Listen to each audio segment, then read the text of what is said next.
Divorce, పర్టికులర్గా మనం divorce గురించి మాట్లాడుకుంటే మన ఇండియాలో ఎలా ఉంటుందంటే, ఇండియాలో ఒక అమ్మాయి ఉందంటే ఎన్ఆర్ఐ సంబంధం అంటే ఇంకా గంతులేస్తూ ఉంటారు తల్లిదండ్రులు.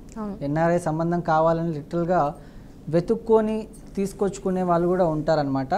సో వన్స్ అలా సంబంధం కుదిరిన తర్వాత ఆ పెళ్ళి అమెరికాలో కావచ్చు, కొంతమంది అక్కడికి వెళ్ళి పెళ్లి చేసుకుంటూ ఉంటారు, కొంతమంది ఇండియాలో పెళ్లి చేసేసుకుంటూ ఉంటారు. పెళ్లి చేసుకున్న తర్వాత డివోర్స్ అనేవి ఎలా ఉంటుంది, వీటి ప్రక్రియ ఎలా ఉంటుంది? ఈవెన్ ఇప్పుడు అమెరికాలో చేసుకున్నటువంటి మ్యారేజ్ ఏదైతే ఉంటుందో అక్కడ డివోర్స్ అయిపోయిన తర్వాత కూడా మళ్ళీ ఇండియాలో ఎలా ఉంటుంది?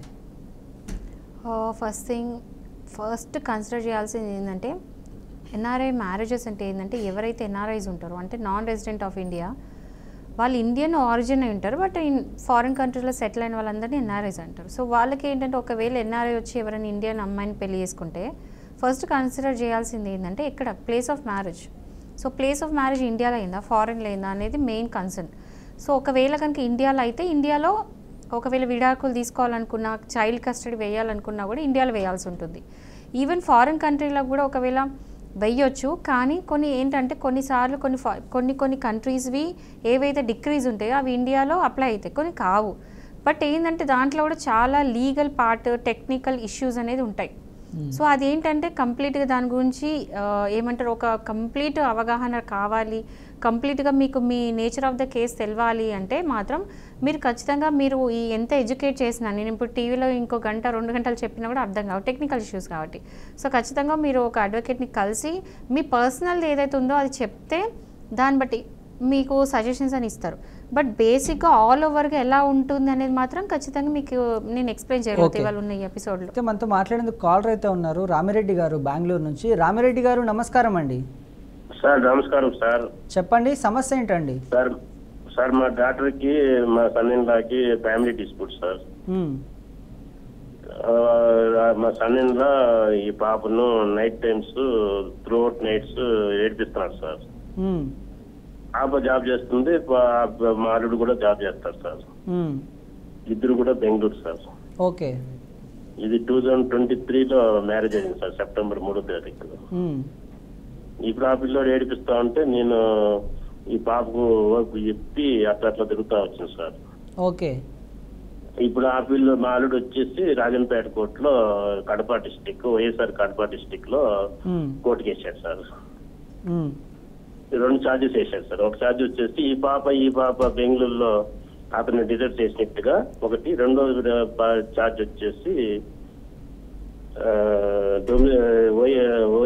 క్రూయాలిటీ అనే పదం పెట్టారు సార్. ఎవరు? మా అల్లుడు సార్. ఓకే. వాళ్ళది వైఎస్ఆర్ కడప డిస్ట్రిక్ట్, మీది ఎక్కడ అండి? ఇద్దరు సేమ్ సార్, సేమ్ డిస్ట్రిక్ట్, కానీ ఇద్దరు మా సన్నిన్లా మా డాక్టర్ ఇద్దరు బెంగళూరులో జాబ్ చేసుకుంటారు సార్. బెంగళూరులో సంవత్సరం సార్. ఓకే. పెళ్ళి ఎన్ని రోజులు అవుతుంది? 2 years అయిపోయింది సార్. 2023 September 3rd sir. ఇప్పుడు అతను మార్చిలో అక్కడికి వెళ్ళి రాజంపేటకి వెళ్ళి రాజంపేటలో వైఎస్ఆర్ డిస్ట్రిక్ట్ లో కేసు ఫైల్ చేశారు సార్. ఈ 2 ఛార్జెస్ మీద, cruelty and desertion. Okay. First question ఏంటంటే హెచ్ఎంఓపి కింద ఛార్జ్ పెట్టారు సార్. ఓకే అండి. ఇప్పుడు జడ్జి 4 సార్లు పిలిచి మా పాపను పిలిచి తర్వాత వాయిదా వేసుకుంటా వచ్చి ఇప్పుడు లాస్ట్ లో జడ్జి గారు మీరిద్దరు నా దగ్గర రండి ఏం ప్రాబ్లం అడిగారు సార్. ఏమన్నారండి? జడ్జి సార్ వాళ్ళు ఏం ప్రాబ్లం మీ ఇద్దరికి అని అడిగారు సార్. మా డాక్టర్ని మా సన్నిన్లా ఇద్దరిని వాళ్ళు చెప్పించిన తర్వాత వాళ్ళ ఫాదర్ మా పాప నేను వెళ్ళాం సార్. వెళ్ళిన తర్వాత ఆయన అడిగాడు ఏం ప్రాబ్లం అడిగితే నేను చెప్పినాను సార్, ఈ మాదిరిగా రాత్రి ఏడిపిస్తున్నాడు ఈ పాపను ఒంటరిగా బెంగళూరులో టౌడీ కావాలని చెప్పి ఎక్కువ కావాలని చెప్పి ఏడిపిస్తున్నాడు అని చెప్పాను సార్. ఆ తర్వాత జడ్జి సారు మీరు ఈ మధ్య చెప్పేట్లా మీరు సంసారం చేసుకుంటారా లేదా వద్దా అని అడిగారు సార్ మా పాపని. ఏంటండి? మా పాప అతను వద్దు సార్, అతను పనికిరాడు ఫ్యామిలీ లైఫ్ కి, రాత్రి ఏడిపిస్తారు ఒంటరిగా ఉంటే పనికిరాడు సార్ అని చెప్పినారు సార్ మా పాప. తర్వాత జడ్జి వాళ్ళ ఫాదర్ చెప్పారు సార్, మీరు అవుట్ సైడ్ సెటిల్మెంట్ చేసుకుంటా అండి అని చెప్పారు సార్. ఇప్పుడు వాళ్ళ ఫాదర్ వాళ్ళు మేము ఏమి ఇవ్వము సార్, మాకు మేము సరుడు పెట్టినాం, ఆ సరుడు మాకు ఇచ్చేయాలా అని అడుగుతున్నాడు సార్ ఆయన. మేము బ్రాస్లెట్, చైన్, ఉంగరం ప్లస్ 2 lakhs క్యాష్ ఇచ్చినాం సార్ వాళ్ళకి, పెళ్లి కొడుకులకి, మా అల్లుడు వాళ్ళకి. అవి వాపస్ ఇవ్వంటే ఈ కన్నానే ఈడ బెంగళూరులో ఇల్లు ఖాళీ చేసి పారేసి ఆడ కోర్టు కేసు వేసిన తర్వాత మార్చిలో ఇల్లు ఖాళీ చేయమని చెప్పేసి ఈ పాపను ఇబ్బంది పెట్టి అమలు చేస్తున్నారు సార్ వాళ్ళు. అంటే మీరేమైనా కంప్లైంట్ ఇవ్వడం జరిగిందా అగెన్స్ట్ మీ సన్-ఇన్-లాకి? అతను బెంగళూరులో రాత్రి ఏడిపించిన తర్వాత మేము సైలెంట్ గా ఆడగలం కాబట్టి గమ్మన్నాం సార్ సైలెంట్ గా.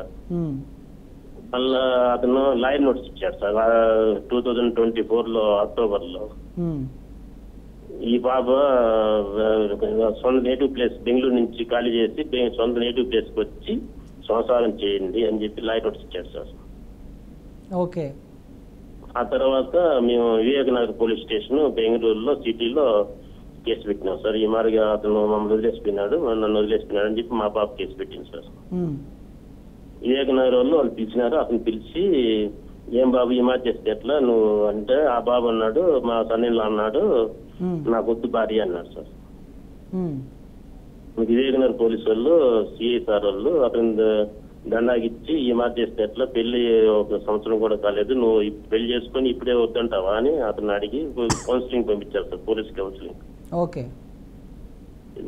సెంట్రల్ ఉమెన్ పోలీస్ స్టేషన్ బెంగళూరులో counselling 27th October last year జరిగింది సార్.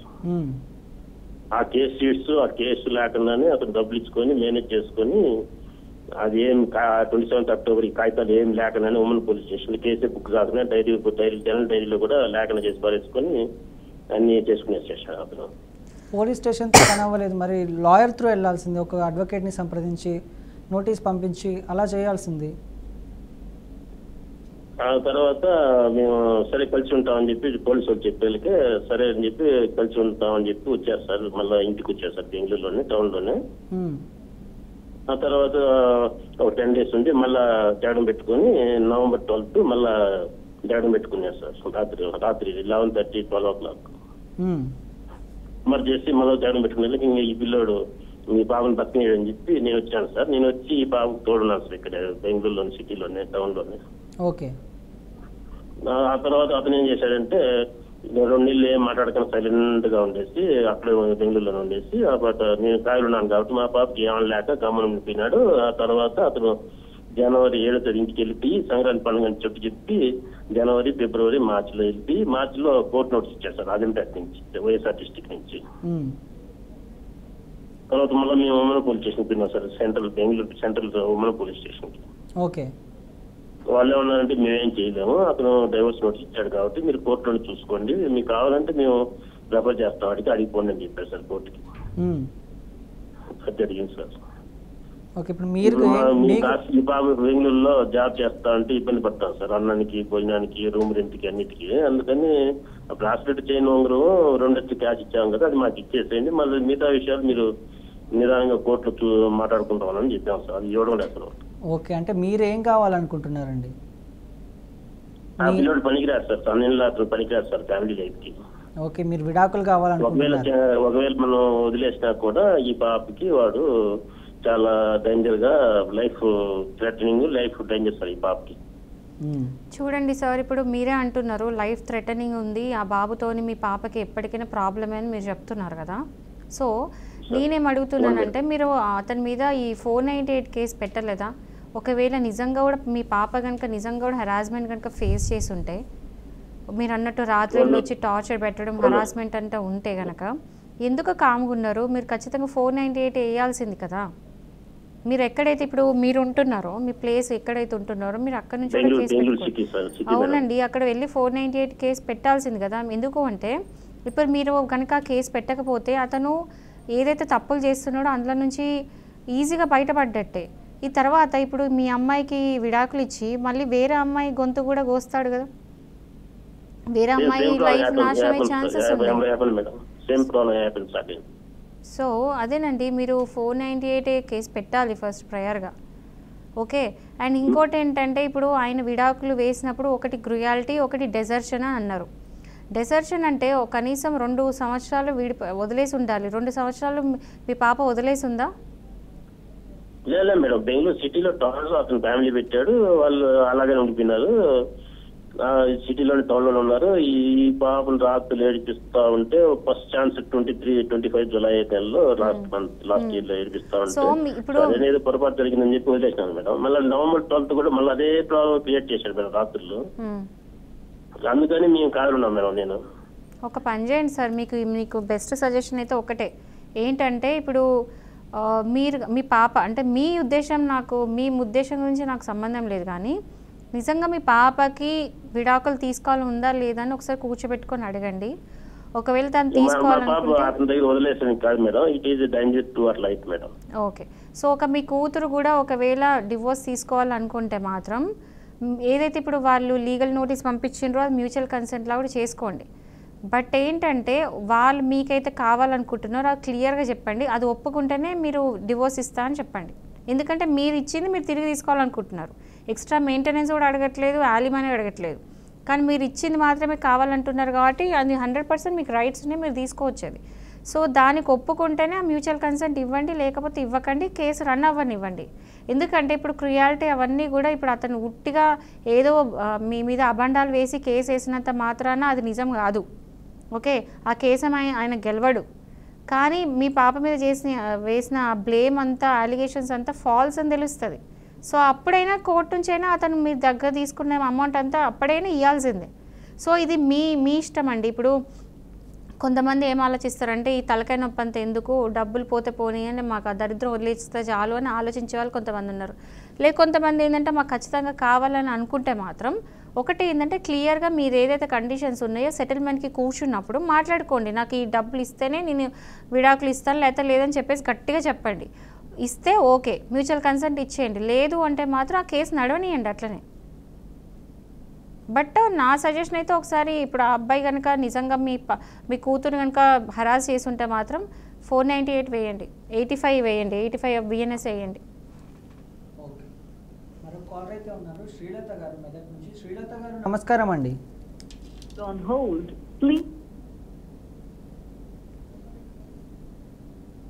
ఓకే, మేబీ డిస్కనెక్ట్ అయినట్టున్నారు, మీరు మళ్ళీ కూడా ప్రయత్నించవచ్చు. అయితే మేడం, ఇప్పుడు ఎన్ఆర్ఐస్ మ్యారేజ్ డివోర్స్ గురించి మనం మాట్లాడుకుంటాం కాబట్టి, ఒక ఎన్ఆర్ఐ వ్యక్తి ఇండియాలో పెళ్లి చేసుకున్న తర్వాత డివోర్స్ కోసం విదేశాల కోర్టులో కేసు వేశాడు అని అనుకోండి, ఇప్పుడు ఇండియాలో ఇది లీగల్గా అనేది ఎలా ఉంటుంది, దీని ప్రాసెస్ ఎలా ఉంటుంది? ఎవరైనా సరే ఇప్పుడు ఎన్ఆర్ఐ ఇప్పుడు ఇండియన్ అమ్మాయిని పెళ్లి చేసుకున్నాడు, ఇక్కడనే పెళ్ళి అయింది. ఓకే, అయిన తర్వాత కనుక ఒకవేళ ఫారెన్లో కనుక డివోర్స్ తీసుకొని ఉంటే, అంటే విడాకులు అనేది అక్కడ కోర్టులో వేసి అక్కడ కనుక తీసుకుంటే అది ఇక్కడ అప్లై అవుతుందా లేదా అని చాలామంది క్వశ్చన్ అడుగుతుంటారు. అంటే ఒక ఫారెన్లో తీసుకున్న డిగ్రీ ఏదైతే జడ్జిమెంట్ ఉంటుందో, అది విడాకులైనా సరే, కస్టడీ అయినా సరే, ఏదైనా సరే, అది మన ఇండియాలో అప్లై అవుతలేదా అని చాలామంది అడుగుతారు. దానికి ఆన్సర్ ఏంటంటే అప్లై అవుతుంది, కానీ కొన్ని కండిషన్స్ ఏంటంటే, ఇప్పుడు మనకు ఏదైతే ఇప్పుడు సెక్షన్ 13 ఆఫ్ హిందూ మ్యారేజ్ యాక్ట్లో ఏదైతే ఉన్నాయో గ్రౌండ్స్, ఎగ్జాంపుల్ ఇప్పుడు క్రియాలిటీ, డెజర్షన్ అట్లాంటి గ్రౌండ్స్, అడల్టరీ ఇవన్నీ ఉన్నాయి.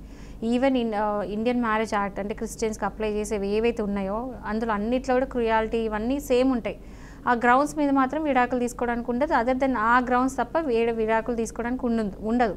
సో ఒకవేళ ఫారెన్లో కనుక, అంటే అదర్ దెన్ ఇండియా బయట కంట్రీలో కనుక ఒకవేళ డివోర్స్ తీసుకుంటే, ఆ డివోర్స్ తీసుకున్న గ్రౌండ్స్ ఏదైతే ఉందో అవి ఖచ్చితంగా మన ఇక్కడ యాక్ట్లో ఉన్నాయి అన్ని ఏదో ఒక గ్రౌండ్ ఉండాల్సిందే. అర్థమైందా? సో ఏ గ్రౌండ్ మీద అయితే అక్కడ తీసుకున్నారో ఆ గ్రౌండ్ మన ఇండియాలో యాక్ట్లో కూడా ఉండాలి, రాసి ఉండాలి, అప్పుడే అది అప్లై అవుతుంది. లేదు ఈ 10 గ్రౌండ్స్ కాకుండా ఇంకేదైనా కొత్త గ్రౌండ్లో అక్కడ కనుక డివోర్స్ తీసుకుంటే మాత్రం అది అప్లై అవ్వదు. అంటే బేసికలీ మన యాక్ట్ అనేది అప్లై అవ్వాలి, వాళ్ళు తీసుకునే డివోర్స్కి మన యాక్ట్ అనేది అప్లై అవ్వాలి. కొన్నిసార్లు ఏంటంటే మ్యూచువల్ కన్సెంట్ తీసేసుకుంటారు. మ్యూచువల్ కన్సెంట్ ఏంటంటే ఇష్టపూర్వకంగా ఇద్దరు కూడా కన్సెంట్ ఇచ్చి ఇద్దరు కనుక డివోర్స్ తీసుకుంటే మాత్రం ప్రాబ్లం కాదు, అది డైరెక్ట్గా ఆటోమేటిక్గా ఇక్కడ అప్లై అవుతుంది. ఆటోమేటిక్ అంటే ఏంటంటే అక్కడ డిగ్రీ తీసుకొచ్చుకొని ఇక్కడ కోర్టులో చూపించాల్సి ఉంటుంది. సో ఇక్కడ డిగ్రీ తీసుకోవచ్చు. ఎప్పుడంటే ఎవరైనా సరే అందులో లిటిగేట్ ఎవరైనా చేస్తే తప్ప ప్రాబ్లం కాదు. సో మ్యూచువల్ కన్సెంట్ డిగ్రీస్ యూజువల్గా ఎలాంటి టెన్షన్ లేదు, ప్రాబ్లం కాదు. బట్ కంటెస్టెడ్ డివోర్స్ ఒకటి, ఇంకోటి ఎక్స్పర్ట్ ఆర్డర్స్ తీసుకుంటారు కొన్నిసార్లు. అంటే ఎక్స్పర్ట్ ఆర్డర్స్ అంటే పిటిషనర్ కేసెస్ రెస్పాండెంట్ అపియర్ కాకపోతే డైరెక్ట్ ఎక్స్పర్టీ ఇస్తారు. అంటే ఈ పార్టీ కోర్టు కూడా అపియర్ కారు, అప్పుడు ఎక్స్పర్ట్ ఆర్డర్స్ ఇస్తారు. అట్లాంటి ఎక్స్పర్ట్ ఆర్డర్స్ ఇండియాలో అసలు ఎంకరేజ్ చేయరు, ఎంటర్టైన్ చేయరు. మళ్ళీ ఇక్కడ ఫైల్ అవన్నీ చేసుకోవాల్సిందే. చైల్డ్ కస్టడీ కూడా అంతే. అక్కడ చైల్డ్ కస్టడీ తీసుకున్నా కూడా ఇక్కడ డైరెక్ట్ ఆటోమేటిక్గా అది అప్లై అవ్వదు, మళ్ళీ ఇక్కడ నుంచి తీసుకోవాల్సి ఉంటుంది. సో యూజువల్గా ఏంటంటే మన డిగ్రీస్ అక్కడ అప్లై అయితే కానీ అక్కడ డిగ్రీస్ మనకి ఆటోమేటిక్గా ఇక్కడ అప్లై అవ్వవు, ఎందుకంటే ఇండియన్ సిటిజన్స్ కాబట్టి. మామూలుగా ఎన్ఆర్ఐస్ డివోర్స్ కేసెస్లో ఎక్కువగా ఎదురయ్యే లీగల్ యొక్క మనకు సమస్యలు ఏమైనా ఉన్నాయంటారా? మెయిన్ ఇష్యూ ఏంటో తెలుసా? జ్యూరిస్డిక్షన్. ఇక్కడ వేయాలా, అక్కడ వేయాలి, ఇక్కడ వేయాలి, అక్కడ పెళ్ళి ఇక్కడ అవుతుంది, అక్కడ సెటిల్ అవుతారు కొంతమంది, అక్కడ పెళ్ళిళ్ళు చేసుకుంటారు కానీ ఇండియన్ ఆరిజిన్ అయి ఉంటారు. సో ఇలాంటి చాలా టెక్నికల్ ఇష్యూస్ ఉంటాయి కాబట్టి మెయిన్ వచ్చే క్వశ్చన్ మాత్రం జ్యూరిస్డిక్షనే. ఆ తర్వాత పోనీ అక్కడ ఏదో కష్టపడ్డారు, అక్కడ తీసుకున్నారు, మళ్ళీ తీరా వచ్చిన తర్వాత ఇండియాకి వచ్చిన తర్వాత ఆ డివోర్స్ అనేది అసలు వ్యాలిడ్ కాదు. ఇక్కడ మళ్ళీ ఇక్కడ కేసు వేసుకోవాల్సి ఉంటుంది.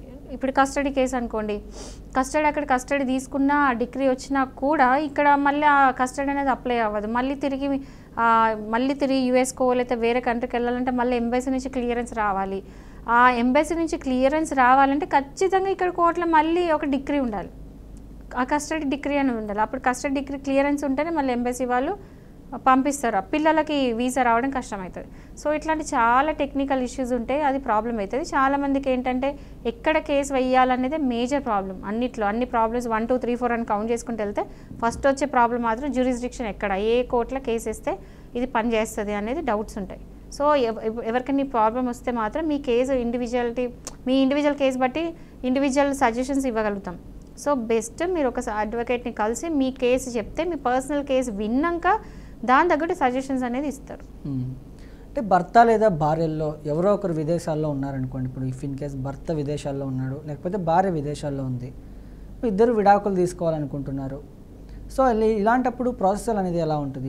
ఈ డివోర్స్ ఒకవేళ ఎవరైనా ఇండియాలో ఉన్నారు, బయట ఇప్పుడు హస్బెండ్ సపోజ్ ఫారెన్ ఉన్నాడు, ఎగ్జాంపుల్ చెప్తున్నా, అపోజిట్ కూడా కావచ్చు. సో ఫాదర్ బయట కంట్రీలో ఉన్నాడు, సపోజ్ యూఎస్ అనుకోండి, యూఎస్ఏలో హస్బెండ్ ఉన్నాడు, ఇండియాలో వైఫ్ ఉంది. ఇక్కడ నుంచి వైఫ్ డివోర్స్ కేసు వేసింది అనుకోండి, అక్కడ నుంచి కంటెస్ట్ చేయొచ్చు. ఎట్లా అంటే అక్కడ నుంచి జీపే ఇవ్వడము లేకపోతే వీడియో కాన్ఫరెన్స్లు ఉంటాయి కదా. సో చాలామంది ఏమనుకుంటారంటే సరే అబ్బాయి ఎక్కడ బయట ఉంటున్నాడు కదా, కేసెస్ వేయడానికి లేదేమో, మాకు న్యాయం జరగదేమో అనుకుంటారు. కానీ మీరు ఇక్కడికి వచ్చి కూడా వేయచ్చు. ఇప్పుడు సపోజ్ 498 గురించి మాట్లాడదాం. ఎవరైనా సరే ఇప్పుడు హస్బెండ్ వాళ్ళ వైఫ్ని హరాస్మెంట్ చేస్తున్నాడు, ఇప్పుడు ఇక్కడ పెళ్లి చేసుకొని వెళ్ళిండండి, ఇక్కడ నుంచి ఫారెన్ కంట్రీ పోయిన తర్వాత హరాస్మెంట్ చేయడం స్టార్ట్ పెడితే అక్కడ కంప్లైంట్ ఇవ్వచ్చు. ఒకవేళ వైఫ్ కనుక ఇక్కడికి ఇండియాకి వచ్చేసిన తర్వాత ఇక్కడ నుంచి కూడా కేసు వేయచ్చు. సో ఇక్కడ నుంచి కేసు వేయచ్చు. అండ్ ఒకవేళ కోర్ట్స్లో కేసు వేయాల్సి వస్తే ఇక్కడ ఒక పార్టీ ఉండి ఫారెన్లో ఒక పార్టీ ఉన్నా కూడా స్టిల్ కేసు అనేది వేయచ్చు. అంటే జస్ట్ ఏంటంటే ఒక అడ్వకేట్ని పెట్టుకోవాలి, పర్మిషన్ తీసుకోవాలి కోర్టు నుండి, వీడియో కాన్ఫరెన్స్కి అడగవచ్చు, లేకపోతే మీ తరఫున వేరే వాళ్ళు వాదిస్తారు అని చెప్పి, అంటే వేరే వాళ్ళు రిప్రజెంట్ చేస్తారని చెప్పేసి జీపే ఇవ్వచ్చు, ఆర్ మీ తరఫున ఒక అడ్వకేట్ వాదిస్తారని చెప్పేసి అడ్వకేట్ని కూడా పెట్టుకోవచ్చు. సో ఈ 3 పద్ధతుల ద్వారా మీరు ఎవరైనా మీ కేసు అనేది కంటెస్ట్ చేసుకోవచ్చు. ఇప్పుడు మెయింటెనెన్స్ విషయానికి వస్తే ఇప్పుడు విదేశాల్లో కూడా సేమ్ ఇప్పుడు మన ఇండియాలో ఉన్నటువంటి కేసెస్లో ఎలా మెయింటెనెన్స్ జరుగుతుందో, మెయింటెనెన్స్ని క్యాల్కులేట్ చేసి దాన్ని ఇస్తూ ఉంటారో, సేమ్ విదేశాల్లో కూడా ఇలానే ఉంటుందా లేకపోతే అందులో ఏమైనా మార్పులు ఉండే అవకాశాలు ఉన్నాయా? చూడండి, ఫారెన్ యాక్ట్ మనకి అప్లై అవ్వదు. ఎందుకంటే పెళ్ళి ఇక్కడ అంటే కండిషన్స్ ఉంటాయి. ఒకవేళ ఇండియాలో పెళ్ళి అయింది, ఒకవేళ అమ్మాయి ఇండియన్ పద్ధతుల ద్వారా పెళ్లి చేసుకుంది, పర్సనల్ లా అప్లై అవుతుంది. హిందూస్ అంటే హిందూ లా అప్లై అవుతుంది, ఒకవేళ ముస్లిమ్స్ అంటే ముస్లిం లా అప్లై అవుతుంది, క్రిస్టియన్స్ అంటే ఇండియన్ లా అప్లై అవుతుంది. ఇట్లా ఏ మతపరంగా వాళ్ళ పర్సనల్ లాస్ అప్లై అవుతూ ఉంటాయి. సో పెళ్ళిళ్ళు ఇక్కడ అయిన, ఒకవేళ పెళ్ళి ఇక్కడ అయింది, ఇక్కడ అయిన తర్వాత అక్కడికి వెళ్ళారు, లేదా ఒకవేళ అక్కడ పెళ్ళి అయితే మళ్ళీ డిఫరెంట్ కేసు.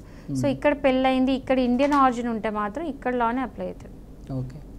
సో ఒకవేళ నేనేం చెప్తున్నానంటే మీరు ప్రతి ఒక్కరికి ఒకటే ఉండదండి, చాలా చాలా చూడాల్సి వస్తుంది. అంటే ఎక్కడ పెళ్ళి అయింది, వీళ్ళు కొన్ని రోజులు ఇండియాలో ఉండి వెళ్ళారా లేదా డైరెక్ట్ ఫారెన్కి వెళ్ళినారా, సో ఏంటి అనేది కొన్ని అంతా ఒక కేసు వచ్చినప్పుడు ఆ వాళ్ళ స్టోరీ అంతా విని దాన్ని బట్టి సజెషన్ చేయగలుగుతా. అంటే వాళ్ళు అంటే బేసికల్ ఏంటంటే ఒక కేసు టు ఒక కేసు చాలా డిఫరెన్స్ ఉంటుంది. సో బేసికల్ మెయిన్ చూసుకోవాల్సింది ఏంటంటే ఒకవేళ ఇండియాలో పెళ్ళి అయితే మాత్రం మొత్తం కూడా ఇండియన్ లానే అప్లై అవుతుంది. ఈవెన్ మీరు బయట కనుక డిగ్రీ తీసుకొని జడ్జిమెంట్ తీసుకొని వచ్చినా కూడా మళ్ళీ ఇక్కడ తీసుకోవాల్సిందే, అది అప్లై కూడా కాదు, మళ్ళీ స్టార్టింగ్ ప్రాసెస్ అంతా మళ్ళీ రీస్టార్ట్ చేయాలి. ఓకే. పిల్లల కస్టడీ విషయానికి వస్తే ఎన్ఆర్ఐ డివోర్స్ కేసుల్లో మామూలుగా ఎలాంటి సమస్యలు ఉంటాయి ఇప్పుడు పిల్లల కస్టడీ గురించి? చైల్డ్ కస్టడీ ఏంటంటే చాలా డిఫరెన్సెస్ ఉంటాయి. అంటే నేను చైల్డ్ కస్టడీస్ చూసినప్పుడు అయితే ఏంటి ఇట్లాంటి ఇష్యూస్ కూడా ఉంటాయని అనిపించింది. టెక్నికల్ చాలా ఇష్యూస్ ఉంటాయి. బేసికల్ ఏంటంటే మనము మన ఇండియన్ లాలో ఏంటంటే మనం ఇప్పుడు GWOPs వేస్తూ ఉంటాం. అండ్ ఎట్లా అంటే మన పర్సనల్ లాస్ అన్నీ కూడా అప్లై అవుతాయి. సో ఇలాంటివి ఏంటంటే ఈజీగా అంటే మనకి ఏదైనా డిగ్రీ వచ్చినా కూడా ఈజీగా ఓకే కస్టడీ వచ్చింది మదర్కి ఇస్తారా లేదా ఫాదర్కి ఇస్తారా అనేది ఒకటికి డిసైడ్ అవుతుంది. ఓకే ఒకవేళ మదర్కి ఇచ్చింది అంటే ఫాదర్కి విజిటేషన్ రైట్స్ ఇస్తారు. విజిటేషన్ రైట్స్ ఏంటంటే ఈవెన్ చైల్డ్ మదర్ దగ్గర ఉన్నా కూడా ఫాదర్ వచ్చి ఎప్పుడప్పుడు విజిట్ చేయొచ్చు. టైమింగ్స్ ఉంటాయి వాటికి. సో అలాంటి టైమింగ్స్ ఇవన్నీ ఉంటాయి. బట్ ఏంటంటే మన ఇండియన్ లాకి అండ్ బయట లాస్కి చాలా డిఫరెన్స్ ఉంటుంది. అక్కడ ఏంటంటే అక్కడ డివోర్స్ ఆర్ వెరీ కామన్. అంటే ఇక్కడ 10 మంది ఇక్కడ 100 మందిలో ఒక్కసారి ఒకరికి డివోర్స్ అయితే అక్కడ 10 మందిలో ఒకరికి డివోర్స్ అవుతుంది. సో డివోర్స్ అనేది వాళ్ళు ఆన్లైన్లో కూడా చేసుకునే రోజులు నడుస్తున్నాయి. సో చైల్డ్ కస్టడీ వచ్చేసరికి ఎట్లా ఉంటుంది అంటే వాళ్ళు టైం షేరింగ్ చేస్తారు. అక్కడ వేరే ఉంటుంది లా మొత్తం. ఇక్కడ కస్టడీ మొత్తం ఫాదర్కో లేదా మదర్కి ఇచ్చినట్టు ఉండదు. న్యాచురల్ గార్డియన్ అమ్మనే కాబట్టి అమ్మకి ఇవ్వడం ఎక్కువ శాతం జరుగుతుంటుంది. అలాంటివి అక్కడ జరగవు. టైం షేరింగ్ ఉంటుంది. టైం షేరింగ్ అంటే కొంత టైం ఇక్కడ ఉండాలి, కొంత టైం అక్కడ ఉండాలి. మాది డేసా మంత్సా అనేది కోర్ట్ డిసైడ్ చేస్తుంది. ఈక్వల్గా ఇద్దరు లయబుల్ ఉంటారు. మదర్ అండ్ ఫాదర్కి ఈక్వల్ రైట్స్ ఉంటాయి. కొన్నిసార్లు ఏంటంటే నాకు వద్దు అని కనుక మదర్ కానీ ఫాదర్ కానీ కనుక అంటే అప్పుడు ఎవరో ఒకరు ఉంచేసుకుంటారు. బట్ ఎక్కువ శాతం 90% కేసెస్లో మాత్రం టైం షేరింగ్ ఉంటుంది. ప్రాపర్టీలో కూడా షేరింగ్ ఉంటుంది. అన్నీ ఈక్వల్గా ఉంటాయి. మదర్ అండ్ ఫాదర్కి ఈక్వల్గా ఉంటాయి. బట్ మన ఇండియాకి వచ్చేసరికి మాత్రం ఏజ్ చూస్తారు. పిల్లలు ఏజ్ చూస్తారు. 7 years లోపల ఉన్నారా లేదా అని చూస్తారు. 7 years లోపల అయితే అంటే న్యాచురల్ గార్డియన్ మదర్ అవుతుంది కాబట్టి మదర్కే కస్టడీ అనేది ఇస్తారు. 7 years దాటితే అట్లీస్ట్ బాబు ఆర్ పాప ఒపీనియన్ తీసుకుంటారు. మదర్ దగ్గర ఉంటారా ఫాదర్ దగ్గర ఉంటారా అని చెప్పేసి కోర్టులో జడ్జి గారు అడిగి ఆ పిల్లల డెసిషన్ బట్టి కూడా కొన్నిసార్లు ఇంపార్టెన్స్ ఇచ్చి ఆ పిల్లల్ని అక్కడ ఉంచుతారు. అండ్ మనం ఇక్కడ ఏం తెలుసా అన్నిటికంటే importance child welfare. Child welfare అంటే ఏంటంటే పిల్లల బాగోగులు ఈజ్ ఇంపార్టెంట్. భార్యాభర్తలు ఎంతైనా కొట్టుకోండి కానీ పిల్లల బాగోగులు ఇంపార్టెంట్ కాబట్టి వాళ్ళ వెల్ఫేర్ చాలా ఇంపార్టెంట్ కాబట్టి అది దృష్టిలో పెట్టుకొని మనం ఇక్కడ డిక్రీస్ ఇస్తూ ఉంటాం, జడ్జిమెంట్స్ ఇస్తూ ఉంటాం. అక్కడ అవన్నీ చూడరు. ఇద్దరికి వైఫ్ అండ్ హస్బెండ్కి ఈక్వల్గా ఉంది రైట్స్. ఇద్దరు ఏమైనా చేసుకోండి, ఇద్దరు షేర్ చేసుకోండి అని చెప్తారు. ఇక్కడ మనము పిల్లల మెంటాలిటీ ఎఫెక్ట్ అవుతుంది లేదా వాళ్ళ రేపు ఎడ్యుకేషను లేకపోతే ఉండడం అవంతా ఎఫెక్ట్ అవుతుంది లేదని ఆలోచిస్తూ ఉంటారు. సో చాలా డిఫరెన్సెస్ ఉంటాయి ఫారిన్ కంట్రీకి ఉన్న మనకి. ఆలోచన విధానంతో పాటు లాస్ కూడా ఉంటుంది. మన ఆలోచన విధానం బట్టి మనం ఇక్కడ లాస్ క్రియేట్ చేసుకున్నాం. అదే ఫారెన్లో వాళ్ళ ఆలోచనల ప్రకారం వాళ్ళు లాస్ పెట్టుకున్నారు. వాళ్ళ సొసైటీ వాళ్ళ ఏమంటారు కస్టమ్స్ దాన్ని బట్టి వాళ్ళు పెట్టుకున్నారు. మనకి ఇక్కడ మన ట్రెడిషన్ బట్టి కస్టమ్స్ బట్టి మనం పెట్టుకున్నాం. అయితే మనతో మాట్లాడేందుకు మరొక కాలర్ అయితే ఉన్నారు వికారాబాద్ నుంచి వెంకటేష్ గారు. వెంకటేష్ గారు నమస్కారం అండి. నమస్కారం అండి. చెప్పండి సమస్య ఏంటండి? మాది అదే డైవర్స్ కేసు అండి. అయితే పెళ్ళి 14 ఏళ్ళు అవుతుంది మాకు. ఓకే. పెళ్ళి అయిన తర్వాత మేము పిల్లలు కాలేదు, సంతానం కాలేదు ఇంతవరకు. అయితే మేము ఆఫ్టర్ సెకండ్ మ్యారేజ్ చేసుకున్నాం లాస్ట్ 3 years కింద. మీరు చేసుకున్నారా? అవునండి. అయితే బాబు పుట్టాడు సెకండ్ ఆమెకు. అయితే ఫస్ట్ ఆమె కేసులో చేసేసి ఇప్పుడు కోర్టుకు తీసుకుంది సెటిల్మెంట్ చేసినాము. అయితే సెటిల్మెంట్ చేస్తే సెటిల్మెంట్ కేసు కాంప్రమైజ్ కింద రావట్లేదండి. ఇప్పుడు మేము ఏం చేయాలని ఫోన్ చేసాం. ఆల్రెడీ సెటిల్మెంట్ అయిందా? సెటిల్మెంట్ అయ్యింది కానీ కేసు కాంప్రమైజ్ అనేది కాలేదండి. ఓకే. ఫస్ట్ క్వశ్చన్ ఏంటంటే ఫస్ట్ వైఫ్తో డివోర్స్ అయిందా లేదా? కాలేదండి. కాకుండా రెండో పెళ్లి చేసుకున్నారా మీరు? అవునండి. అంటే కేసు ఫైల్ అయిన తర్వాత డివోర్స్ కేసు ఫైల్ అయిన తర్వాత రెండో పెళ్లి చేసుకున్నారా? ముందే చేసుకున్నామండి. ఇప్పుడు మరి మీ ఫస్ట్ వైఫ్ ఆమె పెళ్ళి అయిపోయిందా? ఆమెకు లేదండి, ఇలా హైదరాబాద్లో ఉంటుంది. అవునండి. ఇప్పుడు చెప్పండి. ఇప్పుడు మీరు ఫస్ట్ వైఫ్ డివోర్సే తీసుకోకుండా సెకండ్ పెళ్లి చేసుకున్నా అని చెప్పేసి మీరు కాల్ చేసి ఒక లాయర్కి చెప్తున్నారు. నేను ఏం చెప్పాలి? మేడం అంటే మేము సెటిల్మెంట్ చేసినాము. ఇప్పుడు మాకు ఆమె ఏంటి అంటే మాకు ఇప్పుడు ఇబ్బంది పెడుతుంది. అమౌంట్ తీసుకుంది అంత తీసుకుని మాకు కేసు అనేది విత్డ్రా చేసుకుంటలేదు మేడం. అది అడుగుదామని ఫోన్ చేసి. కేసు విత్డ్రానా? ఏది 498 ఏనా? అవునండి. విడాకులు అయిపోయిందా? డైవర్స్ కేసు వికారాబాద్ లో ఉందండి. అది దానికి రిటర్న్ అవ్వట్లేదు ఆమె.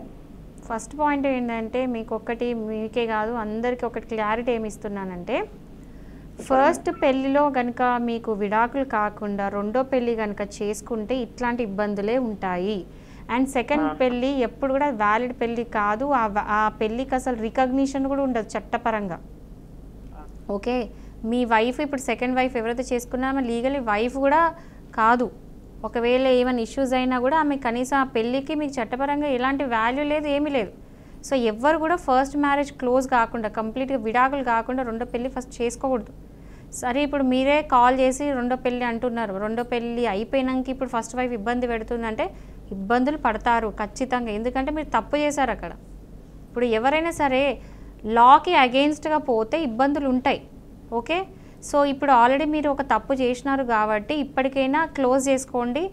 ఆమె వెనకాల పడి తొందరగా ఇది క్లోజ్ చేయమని చెప్పేసి పంచాయతీ పిలవడం, ఏదో ఒకటి పిలిచి మాట్లాడుకొని ఇది సెటిల్ చేసుకొని విడాకులు ఇచ్చుకోండి. లీగల్గా మాత్రం మీకు ఎట్లాంటి రెమెడీస్ లేవు, ఎందుకంటే మీరే తప్పు చేశారు. చట్టపరంగా మీరే తప్పు చేసినప్పుడు చట్టం మిమ్మల్ని కాపాడదు. ఓకే, మీరు సెటిల్మెంట్ చేసుకున్నప్పుడు ఏమైనా అగ్రిమెంట్ లాంటివి రాసుకోవడం జరిగిందా అండి? రాసుకున్నాం సార్, అగ్రిమెంట్ రాసుకున్నాము. ఇంత అమౌంట్ ఇచ్చినాము, ఇంత విడాకులు వచ్చినాక మళ్ళీ ఇంకా కొంచెం బ్యాలెన్స్ ఉంటే అది ఇచ్చేస్తామని చెప్పినాము. ఆమె ఇప్పుడు విడాకులకు దావేసుకొచ్చలేదు. ఈ సంతకం పెట్టిందా అగ్రిమెంట్ లో? పెట్టింది సార్. కాదండి, ఇది లాయర్ సమక్షంలో రాసుకున్నారా, మీరు రాసుకున్నారా?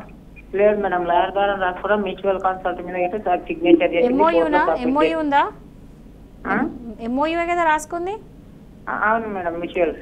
సో మీరు ఒక్కసారి కోర్టుకి వెళ్ళి మీరు ఒక రిప్రజెంటేషన్ అంటే జడ్జిగా మీ అడ్వకేట్కి చెప్పియండి ఎంఓయూ అంతా రాసుకున్నారు, మరి ఇట్లా సహకరిస్తలేరు అని చెప్పొచ్చు. బట్ అక్కడ కూడా ప్రాబ్లం అవుతుంది. ఎందుకు చెప్పాలా? ఫస్ట్ పాయింట్, ఎంఓయూ రాసిచ్చినా కూడా మ్యూచువల్ కన్సెంట్ అంటేనే ఇద్దరు మ్యూచువల్గా కన్సెంట్ ఇచ్చి రావడం, అంటే ఇద్దరు కూడా ఇష్టపూర్వకంగా విడాకులు ఇచ్చేదాన్ని మ్యూచువల్ కన్సెంట్ అంటారు.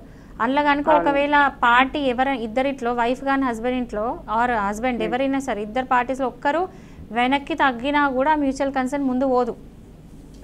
ఎందుకంటే ఖచ్చితంగా సో మీరు ఫోర్స్ చేయలేరు. మీరు ఫోర్స్ చేస్తే ఉల్టా మళ్ళీ మీ మీద కేసు పెడతారు. అదొక పాయింట్. మీరు ఆ ఎంఓయూ వాయిలేట్ అయిందని చెప్పి కూడా మీరు ఏమైనా మీరు ఆమె కాళ్ళలో ఎలా పడి మీరు బ్రతిలాడుకొని తప్ప మీరు ఏమీ చేయలేరు అక్కడ. మీరు అగ్రిమెంట్లు ఉండనియండి, ఏమైనా ఉండనియండి. ఇంకోటి, రెండో పెళ్ళి వేసుకున్నది అంతా అప్పుడు కోర్టులో కనుక ఇదంతా పేచి అంతా బయటకు వస్తే మళ్ళీ లేని హెడేక్ అవుతుంది. అయినంత మటుకు ఆమె బ్రతిలాడుకోండి. మీకు లీగల్ రెమెడీస్ అయితే ఏం లేవు, ఎందుకంటే మ్యూచువల్ కన్సెంట్ అంటే ఇద్దరు కన్సెంట్ ఇచ్చి చేసుకునేది అదే విడాకులు.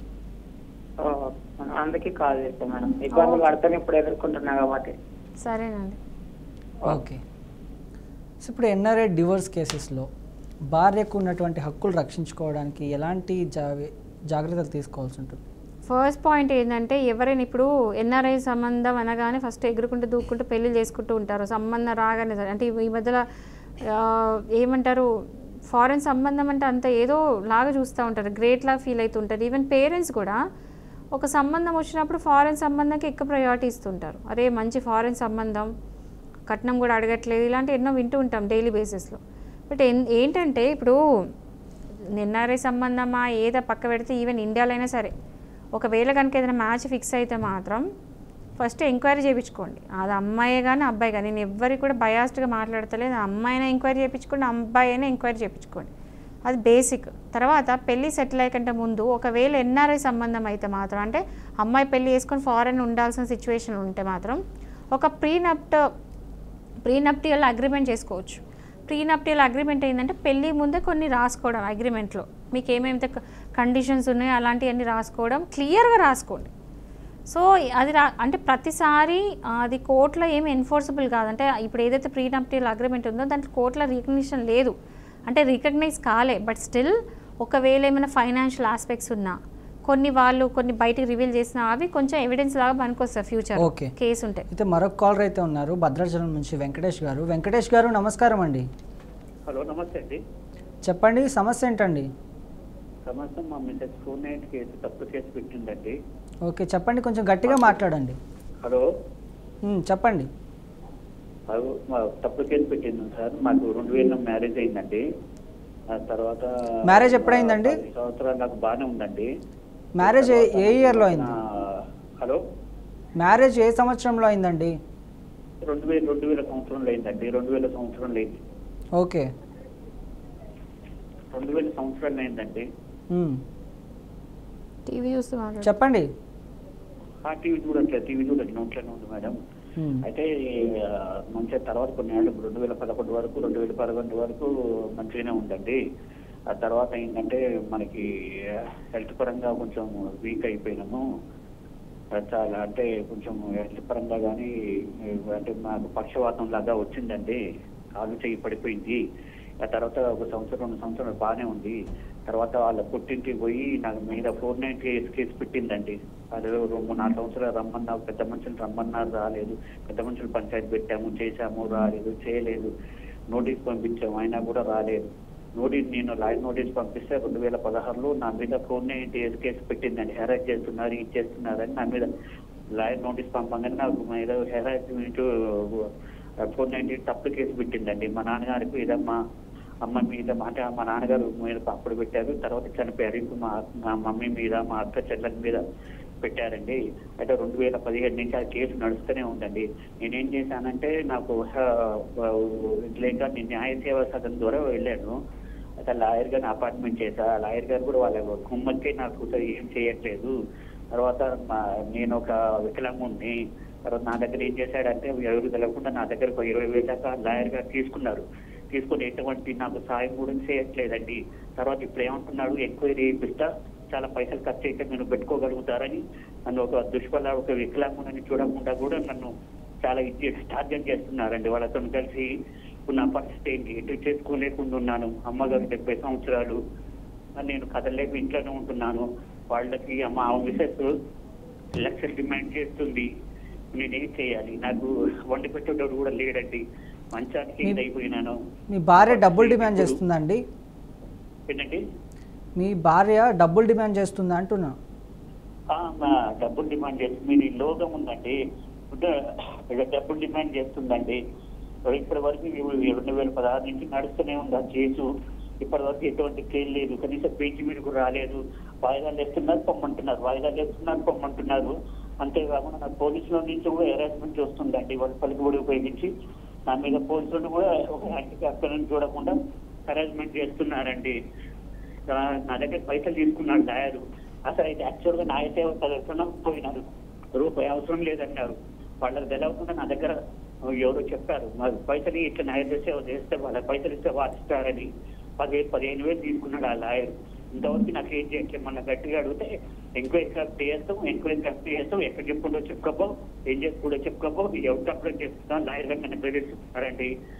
వాళ్ళతో కుమ్మక్కై నా పరిస్థితి ఏంటి, నేనేం చేయాలి? మేడం గారు దయచేసి చెప్పండి మేడం గారు. అయితే వెంకటేష్ గారు, మీకు జరిగిన సంఘటన నిజంగా బాధాకరం అండి. మీరు ఒక వికలాంగుడు అయినా కూడా వాళ్ళ ప్రవర్తించడం అనేది అది సబబు కాదు.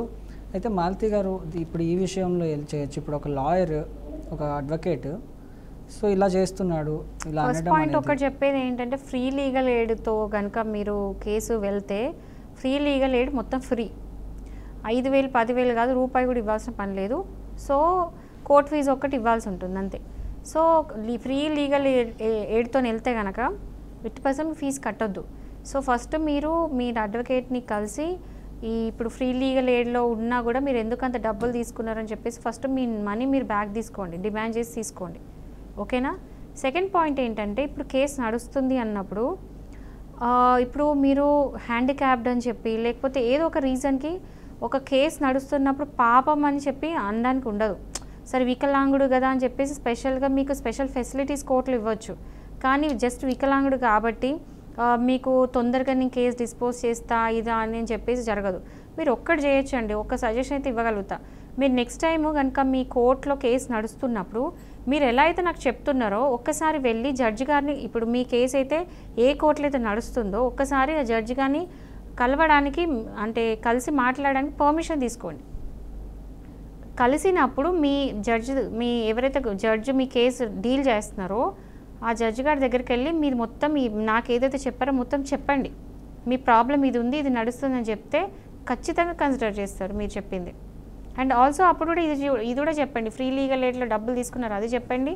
అండ్ మీ కేసును స్పెషల్గా కన్సిడర్ చేయండి, బికాజ్ మీరు వికలాంగులు కాబట్టి ఇబ్బంది అవుతుంది, ఫేక్ కేసెస్ ఉన్నాయి ఇవన్నీ చెప్పి అర్థమయ్యేటట్టు మీరు ట్రై చేయండి, రిక్వెస్ట్ చేయండి, ఓకే అప్పుడు ఇది అందొచ్చు.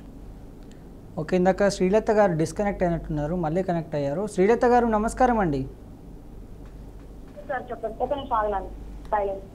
చెప్పండి సార్. చెప్పండి, మీ సమస్య ఏంటండి? నా సమస్య ఏంటంటే నాది రెండో మ్యారేజ్, కాకపోతే ఆమెతో నాకేం ప్రాబ్లం లేదు. మా ఇది మామూలుగా ల్యాండ్ విషయం మాట్లాడవచ్చండి? ఏంటండి? ఇది ల్యాండ్ గురించి అండి. మా మేడం వాళ్ళు సాల్వ్ చెప్తారు ప్రాబ్లం ఇది. అంటే వైఫ్ అండ్ హస్బెండ్ ఎక్కువ చెప్తున్నారు కదా, ల్యాండ్ గురించి మరి ప్రాబ్లం. చెప్పండి, పర్లేదు.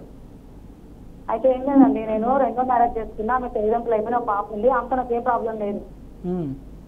కాకపోతే ఎవరంటే వీళ్ళు మా చిన్న మామ వాళ్ళు మా ఆయన ఎక్కడో వెళ్ళిపోయారండి. నన్ను ఉండని ఇట్లా ఇల్లంతా గుల్లగొట్టారు, నన్ను ఎవరు పట్టించుకోవట్లేదు, మా ఇంట్లో వాళ్ళు కూడా వదిలేసి ఆస్తి అని అంటున్నారండి. మీ ఆయనకి అంటే ఫస్ట్ మొదటి భార్య ఉందా అండి? ఉందా అంటే డైవర్స్ అయిపోయినాయి. ఉందా అండి అంటున్నా. ఉంది ఉంది. ఆవిడకి విడాకులు ఇచ్చారా? విడాకులు ఇచ్చేసారు. ఆ పేపర్స్ కూడా నా దగ్గర ఉన్నాయి. ఇప్పుడు మీ భర్త ఎక్కడున్నారు? మా భర్త ఆయనకి కొంచెం గొడవ అయింది, చంపేస్తామని వచ్చారు. చంపేస్తామని వస్తే ఇంకా బాగా దెబ్బలు కొట్టారు. నేను ఇక్కడ హైదరాబాద్ తీసుకొచ్చి బాగా చేయించుకున్నాను. పనికని వెళ్ళాడండి, ఇంకా అంటే 3 రోజులు పనికని వెళ్ళాడు మాదాపూర్లో. ఆయన యాక్చువల్ ఎలక్ట్రీషియన్ అనమాట, గవర్నమెంట్ ఎంప్లాయీ ఉండే మెదక్లో. ఓకే. ఇప్పుడు సబ్స్టేషన్ లో ఉన్నారు కొంచెం. ఆయన మాత్రం మొత్తానికి లేరండి. మా చిన్న మామ వాళ్ళు ఆయనకి పిల్లలు లేరు. హలో, వినిపిస్తుందండి, చెప్పండి. మా చిన్న మామకి పిల్లలు లేరండి. మా ఆయన వాళ్ళు 3. నాకు సౌండ్ తక్కువ ఎక్కువ, నా రీసౌండ్ నుంచి సౌండ్ ఇచ్చేసేపు. అయితే యాక్చువల్గా అయితే వాళ్ళు ఏమి మామూలుగా ఇట్లా అడాప్ట్ చేసుకోలేదండి, మామూలుగా తెచ్చుకున్నారు. మా మరిదిలోకి ఇద్దామని తెచ్చుకున్నారు. వాళ్ళ తర్వాత ఇవ్వలేదు, వేరే వాళ్ళకి పెళ్లి చేసుకున్నారు. వీళ్ళు 3 తాతలు, ఒక తాత పిల్లలు లేకపోతే ఆ ఇంట్లో మేము ఉంటున్నాం. ఇప్పుడు ఆ ఇల్లు మాది, అది మా ఆయనకి ఇచ్చారు, కాకపోతే రాతపూర్వం వేయలేరు. కానీ ఏ విధంగా అయినా సరే మా మరిదిని చంపేశారండి, ఆస్తి విషయంలో గొడవ అయ్యి. ఎవరిని? మా మరిదిని నడిపి ఆయనకి చంపేశారు. ఎవరు చంపేశారు? మా చిన్న మామ వాళ్ళు ఇంకొక తాత వాళ్ళు చిన్న ఇష్యూ వల్ల చంపేశారు. చంపేస్తే ఇంకా ఏం చేశారంటే పోయినోడు పోయిందని చెప్పి ఊరోళ్ళందరూ కలిసి, సర్పంచ్ అందరూ కలిసి ఒక పోలీసు అని కాకుండా పోస్ట్ మార్టం కూడా చేయించలేదు. ఎట్లా చనిపోయారో కూడా తెలియకుండా అందరు మా ఆయనని కాంప్రమైజ్ చేశారన్నమాట. అయితే 5 లక్షలు వస్తాయి, ఎందుకంటే నామిని మా మరిది మా మామ పేరు పెట్టారు, ఎందుకంటే మా మరిదిని ఆయన పెంచుకున్నారు, పిల్లలు లేరు కాబట్టి. మీ మరిదిని ఎవరు తెచ్చుకున్నారు? మా చిన్న మామ, మా మామ వాళ్ళ తమ్ముడు. ఓకే. ఇప్పుడు ఏ విధంగా చూసినా కూడా ఆస్తి మొత్తము ఇప్పుడు మా చిన్న తాత అయినా సరే ఏ విధంగా చూసినా ఇప్పుడు రక్త సంబంధానికి వెళ్తుందా లేకపోతే పెంచుకున్న వాళ్ళకి వెళ్తుందా అండి తాతల ఆస్తి? చూడండి, తాతల ఆస్తి అందరికీ సమానమైన హక్కు. ఒకవేళ ఆ తాతల ఆస్తి అయి ఉంటే మాత్రం ప్రతి ఒక్కరికి ఈక్వల్గా పార్ట్స్ వస్తాయి, ఎవరి షేర్ వాళ్ళకు ఉంటుంది. ఒక నిమిషం ఉంటాను, నేను చెప్పేది ఏంటంటే వాళ్ళు మా చిన్నంత వాళ్ళకి ఎటువంటి సంబంధం లేదు, మా చిన్నంత వాళ్ళ తమ్ముని పిల్లలకి ఎటువంటి సంబంధం లేదు కదండి మా ఆస్తి. ఇప్పుడు తాతల ఆస్తి అందరికీ సంబంధమేనండి. అయ్యో, మా చిన్న మామకి కట్ల వచ్చే పిల్లలు లేరండి. లేకపోతే ఏంటండి? అడాప్ట్ అంటే రియల్ రాతపూర్వంగా అడాప్ట్ చేసుకోవాలి, జస్ట్ తెచ్చుకున్నారు అంతే, పెంచుకున్నారు. ఓకే, ఎవరు మీ చిన్న మామని అడాప్ట్ చేసుకున్న వాళ్ళు సొంత పిల్లలు కాదా? లేదండి, లేదు, అడాప్ట్ చేసుకోలేదు, జస్ట్ మా మరిదికి ఇద్దామని తీసుకున్నారు. మా మరిది చచ్చిపోయారు. ఎందుకు వస్తున్నా?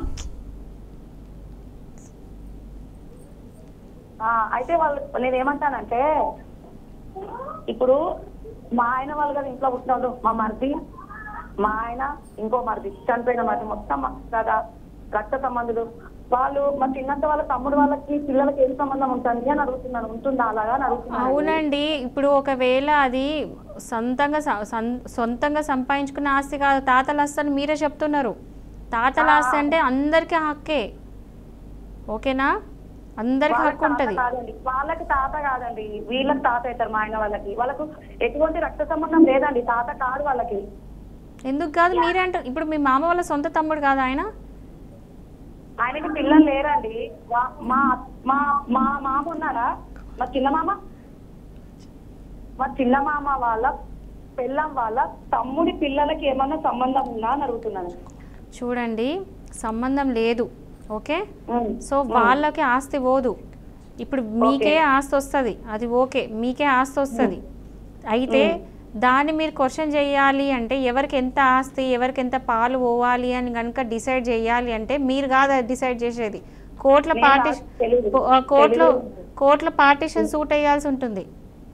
నాకు చదువులేదు మేడం, ఎవరిని మా ఆయన లేరు, నన్ను అక్కడ ఉండనిస్తలేరు, ఇల్లంతా నాకు బాబు ఉన్నారు, 5 years బాబు ఉన్నాను, వాడి కోసం ఈ తండ్రి. అయితే బేసికల్ ఏంటంటే మీకు 100% మీరు ఆ ఇంట్లో ఉండడానికి మీకు హక్కు ఉంది, అంటే రైట్ టు రిసైడ్ ఉంది. మీరు ఆ ఇంట్లో ఉండే హక్కు ఖచ్చితంగా ఉంది. ఒకవేళ వాళ్ళు వెళ్ళిపోమన్నా కూడా మీరు కేసు అనేది పెట్టుకోవచ్చు, మీకు అధికారం ఉంది, ఆ రైట్ ఉంది. ఎందుకంటే మీ హస్బెండ్ ఇంకా ఉన్నారు. పోలీస్ కేసు పెట్టండి. పోలీసులు కూడా పట్టుకోవట్లేదు. నువ్వు ఫస్ట్ వైపు కాదు ఫొటోస్ అనేది ఏమో అంటే పెళ్లి చేసుకున్న వెంటనే ఫొటోస్ మొత్తం అందులో ఉన్నాయండి, ఎందులో ఫోన్ లో ఉన్నాయి. నేను రిజిస్టర్ మ్యారేజ్ చేసుకున్నాను మా ఇంట్లో వద్దానంగా. ఇంకేందండి మీకు ఇప్పుడు మీ దగ్గర అన్నిటికంటే ఇంపార్టెంట్ రిజిస్ట్రేషన్ ఆఫ్ మ్యారేజ్ ఉన్న తర్వాత సర్టిఫికేట్ ఒకటి సరిపోతుంది. ఇప్పుడు ఫస్ట్ వైఫ్ సెకండ్ వైఫ్ పక్క పెడితే ఫస్ట్ వైఫ్ విడాకులు అయిపోయిన తర్వాత మీరు పెళ్లి చేసుకున్నారు కాబట్టి మీది పెళ్ళే. ఇంకోటి రిజిస్టర్డ్ ఉంది కాబట్టి ఇంకా మీకు ఏ టెన్షన్ లేదు, ఫోటోలు కూడా అవసరం లేదు, మ్యారేజ్ సర్టిఫికేట్ చూపిస్తే సరిపోతుంది. పోలీసులు కానీ ఎవరైనా క్వశ్చన్ చేస్తే నేను లీగల్ వైఫ్ అని చూపియండి అండ్ కేసు తీసుకోమండు. మీరు ఉమెన్ చూడండి, ఇప్పుడు ఉమెన్ పోలీస్ స్టేషన్కి వెళ్ళి కంప్లైంట్ చేయండి. నేను పాపన్నపేట పోలీస్ స్టేషన్ లో ఇచ్చానండి, ఉల్టా మాట్లాడుతున్నారు నాకు అసలు వాళ్ళు. ఒకవేళ మనకు ఉల్టా మాట్లాడితే వెళ్ళి ఎస్పీకి కంప్లైంట్ చేయండి. ఓకే మేడం, ఇవన్నీ తెలియక నేను ఏంటంటే మేడం డిప్రెషన్ లోకి వెళ్ళిపోతున్నా మేడం, నాకు చిన్నప్పటి నుంచి కష్టాలు. ఓకే సరేనండి, బాధపడకండి. ఒకవేళ మీకు ఏమైనా ఇష్యూ అయితే మాత్రం పోలీస్ స్టేషన్ కంప్లైంట్ పెట్టండి. మీరు అన్నట్టు పోలీస్ స్టేషన్లో కనుక వాళ్ళు వినకపోతే ఎస్పీకి వెళ్ళి కంప్లైంట్ పెట్టండి. సో వాళ్ళు యాక్షన్ తీసుకున్నప్పుడు ఎస్పీకి వెళ్ళి కంప్లైంట్ చేయండి. పోలీస్ స్టేషన్లో కంప్లైంట్ తీసుకుంటారని చెప్పేసి ఎస్పీకి కంప్లైంట్ చేయండి. అదే ఇంకా మా తమ్ముళ్ళు ఇంట్లో పట్టించుకోవట్లేదు, వద్దక్క ఆస్తి వదిలేస్తే అంటున్నారు. అంటే వాళ్ళు భయపడుతున్నారు. ఇప్పుడు మీరే అంటున్నారు కదా చంపేశారు అని. మాకు బాబు ఉంది, మా పక్షానికి ఒక పాప ఉంది, చెందితే ఆమెకు చెందాలి, లేకపోతే నా బాబుకి చెందాలి. కానీ అక్కడ ఎవరో తింటున్నారండి, అది ప్రాబ్లం నాది. అది మీరు ఇప్పుడు ఎవరో తినొద్దు అంటే మాత్రం మీరే వెళ్ళి కేసు ఫేస్ చేయండి మీ పిల్లలతో. మేడం మా చిన్న మామకు పిల్లలు ఉండుంటే నేను మొత్తానికి వదిలేస్తున్నా మేడం, ఇంకా ఫైట్ చేస్తుండే. మా చిన్న మామకు పిల్లలు లేరు, పెట్టుకున్నామని చంపేశారు వాళ్ళే. సరేనండి, మీరు పోలీస్ స్టేషన్లో కంప్లైంట్ పెట్టండి. పెట్టాను మేడం, అన్ని కంప్లైంట్ పెట్టాను, ఒక కోర్టుకు ఒకటి వెళ్ళలేదు అంతే. మా ఆయన మిస్సింగ్ కేసు కుక్కట్పల్లిలో ఇచ్చాను, వాళ్ళు కూడా దొరకలేదని చెప్తున్నారు. మా ఆయన దొరికితే ఏ ప్రాబ్లం లేదు నాకు, కానీ దొరకట్లేదు. ఏం చేయాలో అర్థం అవ్వట్లేదు, ఎట్లా వెతకాలి. వాళ్ళేమో మీ ఆయన ఉన్నాడు లేదు, చచ్చాడని చెప్పట్లేదు, లేదు అని చెప్పట్లేదు. వాళ్ళేమో మీ ఆయన తీసుకున్నప్పుడు నువ్వే తీసుకెళ్ళి చంపేస్తాం అంటున్నారు. నేను చంపేస్తుంటే నేను కాపాడుతున్నా, ఉల్టా నాకు రివర్స్ మాట్లాడుతున్నారు ఊర్లో. నాకేమో ఒక్కదాన్ని వెళ్తున్నాను మేడం, వాళ్ళు కొడుతున్నారు, అది ప్రాబ్లం. మీరు ఊరుకోకండి, మీరు వెళ్ళి ఎస్పీకి కంప్లైంట్ చేయండి. వీళ్ళందరూ యాక్షన్ తీసుకున్నప్పుడు చట్టం ఎవరి చేతిలో తీసుకోవడానికి లేదు, ఎవరిని కొట్టడానికి లేదు. మీరైతే చంపినారు అది ఇది అంటున్నారు, ఇదైతే చాలా పెద్ద కేసు. వెళ్ళి ఎస్పీకి కంప్లైంట్ చేయండి, జరిగినట్టు మొత్తం వెళ్ళి కంప్లైంట్ చేసి ఇవన్నీ చెప్పండి, ఇదంతా జరుగుతుంది, మీకు అగెయిన్స్ట్కి ఇన్ని అవుతున్నాయి, మిమ్మల్ని కొడుతున్నారు, మిమ్మల్ని చంపాలనుకుంటున్నారు, ఇవన్నీ వెళ్ళి కంప్లైంట్ చేయండి. ఇప్పుడు పోలీస్ స్టేషన్ ఉంది, పోలీస్ డిపార్ట్మెంట్ ఉంది, ఇట్లాంటి అన్ని ఆపడానికి కంట్రోల్ చేయడానికే. ఆ పోలీసులు ఎందుకు యాక్షన్ తీసుకోండి. ఒకవేళ అప్పుడు కూడా యాక్షన్ తీసుకోకపోతే బీఆర్కే న్యూస్కి మళ్ళీ కాల్ చేయండి. ఓకే, మరొక కాలర్ అయితే ఉన్నారు, అంజనీదేవి గారు జగ్గారెడ్డిగూడెం నుంచి. అంజనీదేవి గారు నమస్కారం అండి. నమస్తే, చెప్పండి. నమస్తే అండి, చెప్పండి, సమస్య ఏంటండి? అది మా అమ్మగారు మా నాన్నగారు బ్రతుకున్నప్పుడు అండి, మా అమ్మగారు వాళ్ళకి ముందు పంచాయతీ ఎంఆర్ఓ వాళ్ళు 5 సెంట్లు స్థలం ఇచ్చారు సార్. చెప్పండి వినిపిస్తుందండి, చెప్పండి. 5 సెంట్లు స్థలం ఇస్తే అది మా అక్క ఏఎన్ఎం సూపర్వైజర్ చేస్తుంది, ఆవిడకి 2 సెంట్లున్నారా, నాకు 2 సెంట్లున్నారా రాసి ఇచ్చారండి. అమ్మ నాకేమో రిజిస్టర్ డాక్యుమెంట్ చేసి వీలునామా రిజిస్ట్రేషన్ చేశారు. ఆవిడకేమో నాన్నగారు రాశారు వీలునామా. అయితే ఆవిడ ఏం చేస్తుంది, గవర్నమెంట్ ఎంప్లాయీ, నేనేమో ఆవిడేమో బిల్డింగ్ కట్టుకొని రెంట్కి ఇచ్చేసుకుంది. ఓకే. నేనేమో రేక్ షెడ్ వేసుకొని ఇంకా గోడ కట్టుకోలేదండి. ఈలోగా మా ఆయన గారికి ఆరోగ్యం పాడైపోయి మేము ఏమీ లేనోళ్ళమండి. టీ కొట్టు పెట్టుకుంటాం చిన్నది, టీ బండి. అయితే ఏమీ లేకపోవడంలో మేము ఇల్లు కట్టుకోలేకపోయాం. లోన్ కూడా మమ్మల్ని లంచాలించి ఆవిడ రానివ్వలేదండి. ఈ సైట్ నాది, లోన్ కూడా ఇవ్వద్దని చెప్పింది. నాకు తెలవక ఏమో ఇవ్వలేదేమో అనుకున్నానే కానండి, ఆవిడ ఇలా చేసిందని మోసం నాకు తెలియదండి. చేయలేకపోయేదానికి ఇలాగ రేక్ షెడ్ ఒక 2016లో వేస్తే 2025 1వ నెలలో నాది తీసేసి నాకు కోర్టు ఇండిషన్ ఆర్డర్ తెచ్చుకున్నాను. నేను స్టే ఇచ్చేసింది నాకని. నా రేక్ షెడ్ పడగొట్టేసి ఆవిడ గోడ కట్టేసుకున్నాను. నా మెటీరియల్ అన్ని అక్కడ పోసుకొని ఉంటే నా మెటీరియల్ తోటి గోడ కట్టేసుకొని ఎక్కడ చెప్పుకుంటావో చెప్పు అని అంది. వెళ్ళి నేను పోలీస్ స్టేషన్ వారికి, డిఎస్పీ గారికి, వాళ్ళకి వీళ్ళకి చెప్పి స్టేషన్కి వెళ్ళి తిరిగానండి. తిరిగి చెబితేలాగా ఆయన అన్నాడు, అమ్మ మీరు కూడా అలాగే పడగొట్టేసుకోండి, మాకు 22 సంవత్సరాలు స్టే తెచ్చిందంట అని అన్నారు. కానీ ఏ తెల్లకాయను కూడా నాకు పంపలేదండి. కోర్టు నుంచి మరి ఇలా చేశారు కదా, మీకు అన్యాయం కదండి, నేను పిల్లలకి వెళ్తాను, ఆడపిల్లలు నాకు ఏమీ ఆధారం లేదు, ఎవరు పడితే వాళ్ళు లంచాలు అడుగుతున్నారు, డబ్బులు అడుగుతున్నారు, అయ్యా ఇది మీకు బాగానే ఉందంటారా? నాకైతే చాలా బాధాకరంగా ఉంది. నేను ఇప్పుడు మొగుడు చనిపోయి నేను ఉంటే కడుపు మీద కూర్చున్నట్టు ఆవిడ చేసింది, నేనేం చేయను అయ్యా అంటే మేమేమి చేయలేమమ్మా అని ఎస్ఐ గారును డిఎస్పీ గారు పంపించేశారండి నన్ను. సో మీ పేపర్స్ మీ దగ్గర ఏవైతే వీలునామాలు ఉన్నాయో అవి ఒకసారి వాట్సాప్లో పెట్టండి. మీ దగ్గర ఒకవేళ స్మార్ట్ ఫోన్ అవైలబుల్ ఉంటే మాత్రం ఒకసారి మీకు ఏదైతే నెంబర్ ఉందో ఆ నెంబర్కి వాట్సాప్ చేసి పెట్టండి. ఆ డాక్యుమెంట్స్ చూసిన తర్వాత వీలునామా ఎవరిది వ్యాలిడ్ డాక్యుమెంటో చూస్తే దాన్ని బట్టి నేను మీకు చెప్పగలుగుతా సజెషన్. ఎందుకంటే మీరే అంటున్నారు మీకు ఆ డాక్యుమెంట్లు ఎందుకు ఉందో తెలియదు, ఎందుకు మీ ఆ పర్సన్ ఎందుకు తీసుకున్నారు అనేది మీ డాక్యుమెంట్ చూస్తే నేను చెప్పగలుగుతా. ఈవెన్ కోర్టు నుంచి కూడా ఎట్లాంటి ఏం జడ్జిమెంట్ వచ్చిందో ఆ జడ్జిమెంట్ కాపీ కూడా ఒకసారి పెట్టండి. సో దాన్ని బట్టి నేను మీకు సజెస్ట్ చేయగలుగుతాను. మేడం గారు మీరు కోర్టుకి కానీ ఏదైనా సబ్మిట్ చేయగలరా? ఓకే, మీరు 6 తర్వాత కాల్ చేయండి, మాట్లాడతాను, మా లీగల్ టీమ్ మీతో మాట్లాడతారండి. ఓకే, అయితే ఫైనల్గా ఏం చెప్తారు మేడం ఈ ఎన్ఆర్ఐ డివోర్స్కి సంబంధించి? ఒకటి బీ కేర్ఫుల్. ఒక్కసారి పెళ్ళైన తర్వాత మ్యారేజ్ సర్టిఫికేట్స్ అవన్నీ కూడా పెట్టుకోండి. వీలైతే ఒక ప్రీనప్టియల్ అగ్రిమెంట్ రాసుకోండి. అన్నిటికంటే ముందు ఎంక్వైరీ చేసుకోండి. సో అన్నీ మీకు పెళ్ళికి సంబంధించిన ఇంకోటి పర్సన్ డీటెయిల్స్ ఏంది, ఎక్కడ జాబ్ చేస్తున్నాడు, అవన్నీ కూడా ఎంక్వైరీ చేసుకోండి. ఆ తర్వాతనే పెళ్ళికి ఒప్పుకోండి. ఎస్, ఎందుకంటే రీసెంట్ డేస్లో మీరు కూడా చాలా కేసెస్ చూస్తూ ఉంటారు ఎన్ఆర్ఐకి సంబంధించి. సో ఏదేమైనా thank you so much madam. మీ విలువైన సమయాన్ని బీఆర్కే ప్రేక్షకుల కోసం కేటాయించి వాళ్ళకున్నటువంటి సలహాలు, సందేహాలు, సూచనలు ఇచ్చినందుకు ధన్యవాదాలు. సో విదేశాల్లో కళ్ళల పెళ్ళి అని అనుకున్న అనేక ఎన్ఆర్ఐ మ్యారేజీలు కావచ్చు, విడాకుల వరకు చేరడం అనేది మన సమాజానికి చాలా బాధాకరం. చట్టపరమైన అవగాహన లేకపోవడం వల్ల చాలామంది మహిళలు, కొందరు పురుషులు కూడా తమ హక్కుల్ని కోల్పోతూ ఉంటారు. విడాకుల జీవితానికి ముగింపు కాదు, కొత్త ఆరంభం. కానీ ఆ మార్గం న్యాయం, చట్టం ద్వారా మాత్రమే సాగాలి. నకిలీ వాగ్దానాలు, మోసాలు, దూరం వల్ల వచ్చే ఈ విభేదాలు ఇవన్నీ మన జీవితాన్ని దెబ్బతీయకుండా ముందుగానే జాగ్రత్తలు తీసుకోవడం అనేది చాలా ముఖ్యం. ఈరోజు మనకిచ్చిన విలువైన సమాచారం ద్వారా ఎన్ఆర్ఐ మ్యారేజీలు, ఎన్ఆర్ఐ విడాకుల సమస్యల్లో చిక్కుకున్నటువంటి వారికి ఒక మార్గదర్శకత్వం లభించిందని ఆశిస్తున్నాం. పెళ్లి చేసుకునే ముందు సమాచారం సేకరించండి, చట్టాలను తెలుసుకోండి, సమస్యలు వస్తే చట్టపరంగా సరైన దారి ఎంచుకోండి.